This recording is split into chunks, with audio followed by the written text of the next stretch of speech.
when you're watching a rugby game, you'll notice that there are aspects of both soccer and football.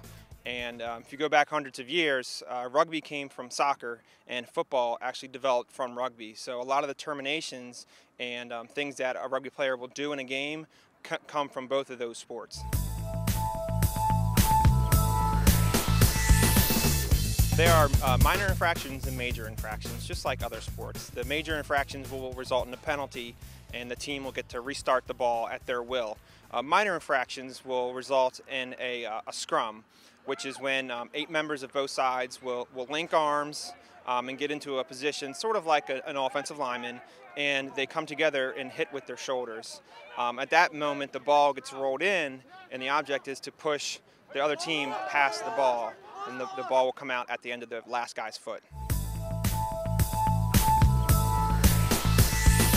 When the ball goes out of bounds, it's sort of a restart similar to soccer, but what we have is we have each side line up with about 8 guys on either side, and they're supposed to create a meter gap in between them.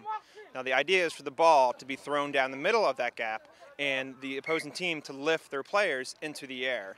Because if you throw it straight, it can be a free-for-all. So you want to have the advantage of jumping at certain times. Rugby is very similar to soccer. The first aspect that I always say is that it's a running clock, whereas in football time stops. In rugby, time never stops. It keeps going. Some of the other aspects that are similar are the free kicks. As I mentioned before, when there's minor infractions and major infractions, the team will get to start the ball however they want. So what they have to do is they have to touch the ball with their foot, and that resumes play. Just like in soccer, you'll see the player put the ball down. As soon as he touches with his foot, play will resume. And just like soccer, the other team has to go back about 10 meters to let them have free roam of the area. There's 2 types of positions. There's your forwards and your backs. Your forwards are more of like your offensive linemen, your big burly guys. Your backs are more like your receivers and running backs who can sprint for a long period of time, stop, sprint again for a long period of time.